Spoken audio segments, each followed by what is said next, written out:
Samsidine Niassi, j'étais un ancien sous-officier de la marine qui est à la retraite, qui se trouve présentement à l'embouchure du fleuve Casamance pour les causes que vous saviez. Vous saviez que le mercredi passé, le bateau Aline Sitoé Diatta a échoué à l'entrée de cette embouchure. Pourquoi a-t-il échoué? Alors là, j'ai derrière moi une bouée. Est-ce que c'est sa place sur cette plage? Cette bouée n'a pas sa place ici. Donc le banc de sable qui sépare la rive gauche du fleuve Casamance et la rive droite a été délimité par des bouées. Et ces bouées, ce sont ces bouées qui servent pour la navigation à ces bateaux qui entrent ou qui sortent du fleuve, qui entrent pour aller à Ziguinchor ou qui sortent pour aller à Dakar ou ailleurs.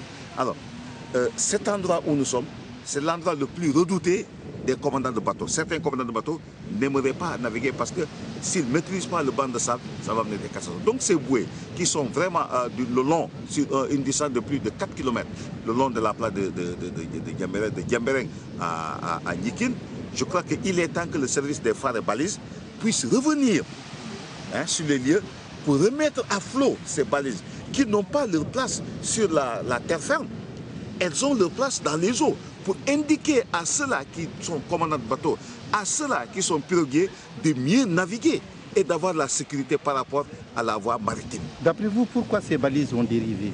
C'est le problème de la pose de balises ou quoi? Je crois que la pose a été mal faite. Parce que si les balises ont été bien fixées, elles n'auraient pas dû... Bon, les câbles peuvent se casser, les chaînes peuvent se casser. Alors, il y a des balises en fer comme celle-là, il y a des balises en plastique. Alors, les balises en plastique, avec les vagues qui cognent dessus, mais à longueur de journée, ça peut se casser. Tout à l'heure, on a vu la bouée verte, une bouée verte qui est complètement cassée. Mais est-ce qu'elle n'a pas été cassée à partir des vagues? Donc il faut tout le temps les remettre. Il faut tout le temps... Non, il ne faut pas tout le temps les remettre. Il faut poser des balises fixes ou des balises qui peuvent être vues. Parce qu'on navigue à vue et on navigue aussi à partir des appareils.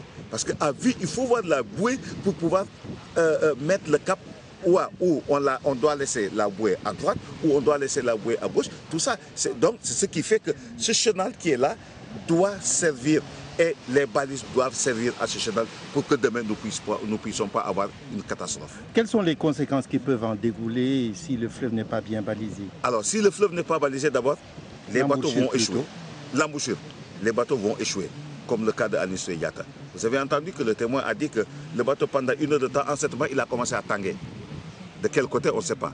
Alors, si ce fleuve n'est pas balisé, ça va amener encore d'autres problèmes et nous n'aimerions pas avoir le cas du Pic la Bis ou Aline Sitoé Diatta.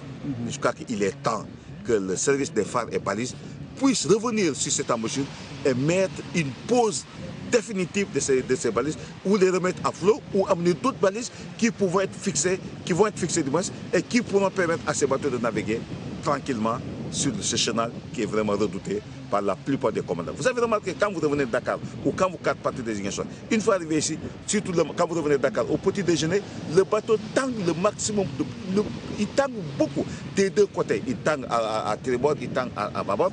Mais c'est pourquoi? C'est la rencontre de deux eaux. Vous voyez les eaux, la précipitation d'eau de l'eau qui sort du fleuve Casamance avec la marée basse ou la marée haute. Quand la marée est basse, mais cette précipitation va rencontrer l'eau de mer, il y a déjà un choc qui est là, qui va faire des houles, c'est-à-dire faire élever certaines vagues qui pourront faire peut-être au jour, parce que ça dépend.